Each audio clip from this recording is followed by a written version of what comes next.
Meantime, the Lakers. Okay, so here's what LeBron says. There have been times when we're at our best, we look really good.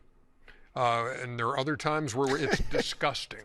You know what that sounds like, Ernie? What? Sounds like an old man. Like when you wake up in the morning, sometimes I'll be like, ooh, I feel good. Then that next day you'd be like, that's sciatica, disgusting. sciatica, it's hurting. Charles Barkley jumped back on the Lakers topic again. And this time, he didn't just talk. He detonated the room, the Washington Generals line, the Oprah impression, even that sciatica joke aimed straight at LeBron. Why do you hate the Lakers? Chuck, tell us. Why I hate the Lakers? It's always somebody else's fault. Remember 3 years ago, it was Russell Westbrook's fault. Then it was Frank Vogel's fault. Then it was D'Angelo Russell's fault. Then it was Darvin Ham's fault. It's always somebody else's fault. And it bothers me. Listen, you don't always blame other people for your shortcomings. But my point is, it's got to do with style of play, got to do with effort, Kenny. Effort. Come on, Kenny. This is Chuck didn't trim a single word. He let it fly full force. And the wild part, every single line hit clean. This wasn't random noise. This was elite timing, sharp delivery, and zero hesitation. This one felt different. like an Oprah Winfrey show. You get a basket. You get a basket. You get a basket. Everybody who plays against the Lakers, they gonna make everybody look good. I mean, they're like the Washington Generals. They gonna make every team's the Globetrotters against them. I mean, and we can keep sugarcoating it, and I know they're going to make us talk about the Lakers. The Lakers are a mediocre team. Before we even break down what he actually said, let's recognize something real. Barkley has turned Lakers commentary into an art form. At this point, it deserves a frame on the wall somewhere. Every time their name comes up, he's locked and loaded. NBA fans already know the Lakers are Chuck's favorite target, not because he loves them, but because they keep handing him content on a silver platter. They've been a steady source of material for years, and he keeps cashing in. It's almost unfair how easy they make it look. On the latest Inside the NBA segment, he got fresh ammo and used it like a veteran sniper. Calm, calculated, ruthless. It all started with LeBron's own words.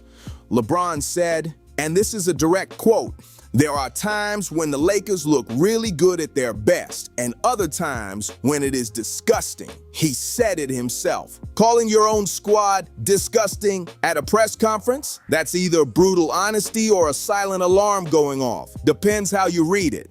As Dallas played without Luka Doncic and Kyrie Irving, this was all about the Lakers. And the Lakers proved to what I keep saying. The Lakers stink, plain and simple. We have to talk about them because the media is infatuated with the Lakers, but the Lakers are not a good team. They got zero athletic ability. They got a good shot every time. The Lakers could never keep them in front of them. This was a coaching masterpiece by Jason Kidd because there's no way that team that the Mavs put out there, especially one winning by 20, basically. Oh, yeah. Barkley grabbed that quote and flipped it into something nobody watching will forget. He said it sounds like an old man waking up in the morning. One day you feel amazing. Everything moves right. The next day, the sciatica is screaming and nothing works. The way he tied LeBron's words to the reality of aging was sharp, specific, and delivered with that classic Chuck confidence. No filter, no fear, just straight talk. The whole Inside the NBA crew completely lost it. The studio exploded with laughter, but here's the key.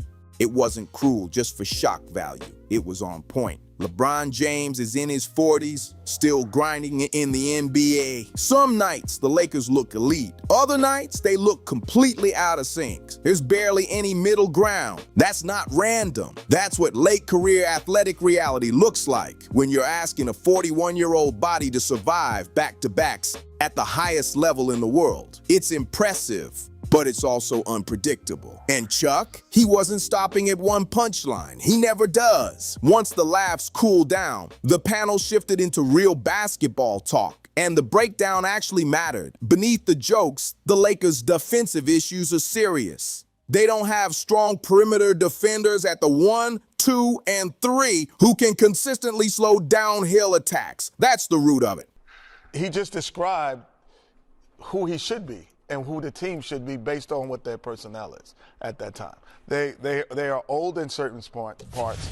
They don't have perimeter. Wait, he's the only one old. But they don't have perimeter defense. Young at the perimeter. So now there's no resistance for guys that get downhill. Yes. And I think that is the biggest thing. You know, yes, they don't have a great shot blockers, but they have shot block ability. But they do not have resistance at the 1, 2, and 3 position. And that is indicative of why they play. When guards and wings keep slicing into the paint untouched, everything behind them starts collapsing. Shot blockers get dragged into chaos. Rotations become rushed. The defense stops dictating and starts reacting. That's a losing formula. DeAndre Ayton was brought in to be that interior anchor. The guy cleaning up mistakes, protecting the rim, adding muscle inside. The expectation was clear, but if we're being honest, he's been average. Not terrible, not the only issue, just not the defensive backbone they hoped for when they made that move. Then came the bee's nest analogy, and it actually fits. When your perimeter has no resistance, you're basically kicking open a hive. Every bee that slips through is another driver attacking full speed. You can have size in the paint, you can have length, but if 3, 4 attackers are already downhill because nobody stopped them early, you're cooked. Play like that. I agree J.J. with Bennett Kenny. going more to his own, too, to address the defensive issues on that team. Absolutely. And like you mentioned, like Luka and Austin Reeves have been terrific offensively. Luka flirt with a triple-double every night. Austin Reeves been killing the league, averaging over 25 points, but they've been a turnstile on defense. And whoever comes to town can just beat them off the dribble, drive and kick, and get other guys open. But you wanted to also get more from DeAndre Ayton as an anchor when you acquire him as the Lakers, and he's been pedestrian a lot of times, and I just don't think the Lakers, even though LeBron does a really good job at his But when age, you open a bee's nest and all the bees, it's hard to block all the bees. You got DeAndre in there like this. Like, come on, it's like you got to have resistance out front. but even offensively. The math of help defense, rotations, and recoveries just falls apart when the perimeter is that soft. You can't block everything once the damage is already inside. Austin Reeves and Luka Doncic have been flat-out elite on offense. That part isn't even a debate. Luka is flirting with a triple-double almost every night, stuffing the stat sheet like it's routine. Reeves, he's dropping over 25 a game and quietly putting together one of the strongest individual runs in the West this season. Offensively, the Lakers can score with anybody. They've got the firepower to light up the scoreboard against almost any matchup. They're sitting 5th in the West right now. And for the 11th time this season, they're expected to have LeBron, Reeves, and Luka on the floor together. That's buckets waiting to happen. It's basically, you get a basket. You get a basket. Everybody gets a basket. The Oprah comparison was too perfect. Just like on the Oprah Winfrey Show when she gave away cars to the whole crowd. Except this time, it's points being handed out. And honestly, that line deserved applause because right now, the Lakers' defense feels like a giveaway special. Every team walks in and gets theirs. Every opposing guard starts looking like an all-star on the perimeter. Come grab your points. They're free tonight and tomorrow. Then Barkley dropped the Washington Generals reference, and that one hit different. For anyone unfamiliar, the Washington Generals are the team built to lose to the Harlem Globetrotters. The Globetrotters bring the show. The Generals take the beating. That's the setup. Their role is simple. Make the other side look amazing by getting cooked night after night. And when that comparison gets tied to your defense, that's not just comedy. That's a warning sign flashing bright. They're built to lose. Professionally, structurally, top to bottom. That's the identity of the Washington Generals. And Charles Barkley really looked at the Los Angeles Lakers, the franchise with 17 titles, the house that Kareem Abdul-Jabbar, Magic Johnson, Shaquille O'Neal, and Kobe Bryant built, and called them the Generals. About the Lakers are a mediocre team. Now, they got some really good teams in the West that we should be talking about because I'm starting to get on this San Antonio bandwagon right now. Obviously, we got OKC and Denver. We got Houston. But, man, them Spurs, they're knocking on. That's heavy. He basically said every team that faces the Lakers turns into the Harlem Globetrotters. Opponents walk in, put on a show, and walk out smiling because the Lakers make them look elite. The studio cracked up. The panel was rolling. But deep down, a small voice in every Lakers fan's head probably whispered, "He's not fully wrong." Then the Clippers caught a stray too. Lawrence Frank tried to calm things down, saying the goals hadn't changed and this wasn't some surrender moment. Barkley wasn't buying it for a second. He fired back saying the Clippers have waved every flag possible, not just the white one. Purple, orange, blue, all of them. The white flag is just the latest chapter, and once Kawhi Leonard's injury history became a recurring headline in long-term planning, the tone shifted. But make no mistake, the Lakers were the headline act in this segment, and Chuck made it count. Under all the laughs, though, the defensive breakdown was real. The Lakers are 5th in the West right now, which sounds respectable. But 5th means running through a playoff path that likely includes Oklahoma City, Denver, Houston, and San Antonio. And right now, those teams look sharper, more connected, and more disciplined defensively. Barkley even said he's jumping on the San Antonio bandwagon. And that matters. Chuck doesn't hand out praise just to be nice.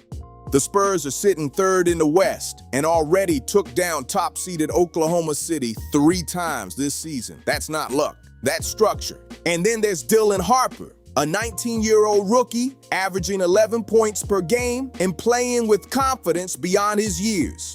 That's growth, that's direction. And that's the kind of momentum the Lakers are still trying to find. San Antonio rebuilt the right way. Young talent, real upside, clear direction. This doesn't feel like a lucky one-year run. It looks organized. It looks sustainable. There's structure behind it. Now compare that to the Lakers. They're built around an aging superstar at the final stretch of his career, a generational force in Luka Doncic, who still hasn't fully blended into the team's identity, and a roster that can score with anyone but leaks points on the other end. That's not balance, that's volatility. Some nights it clicks and they look dangerous. Other nights it unravels fast. That's exactly what LeBron meant when he called it disgusting. And when your own leader uses that word, that says something. What makes Barkley's take hit harder than just comedy is this. He's saying what others tiptoe around. The Lakers right now are average, not terrible enough to start fresh, not elite enough to scare the West, just stuck. They live in that awkward middle zone. Big enough to dominate headlines because LeBron always draws attention, but not sharp enough to make real noise in May and June. That's a frustrating place to be. And the aging conversation, a lot of media voices avoid it. It's uncomfortable. But when Barkley wraps it in that sciatica joke, it cuts through the noise. It's funny, sure,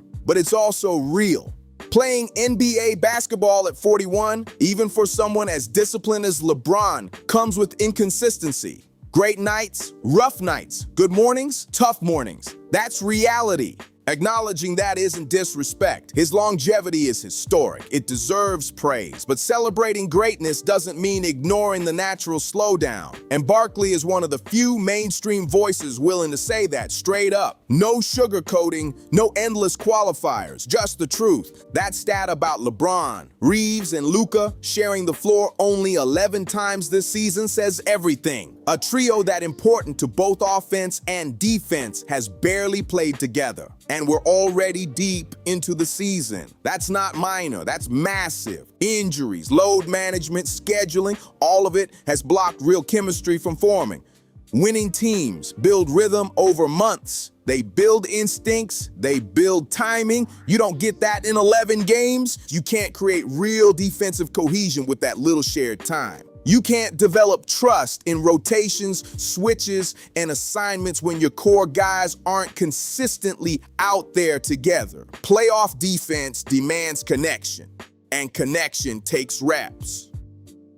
Then there's the zone defense talk. The Lakers leaning more into zone to hide perimeter problems says a lot about where things stand. Zone isn't the first choice, it's the adjustment. When man-to-man can't hold up one-on-one, it can disrupt rhythm for stretches, sure. But long-term, especially in the playoffs, that's not a fix, that's a patch. Elite teams will tear it apart. The Spurs, the Thunder, the Nuggets, they'll spot the gaps and punish them every time. That's what disciplined offenses do. And that Washington Generals comparison hits because it reflects what we've seen. The Lakers have spent most of this year making opponents look sharper than they are. Guards get downhill, paint collapses, kickouts turn into wide-open threes. Opposing box scores start looking like career nights. It feels like teams walk in, put on a show, and leave with highlight tapes. The real Harlem Globetrotters have been running through the real generals for decades, and right now, the comparison doesn't feel that wild. Chuck said it.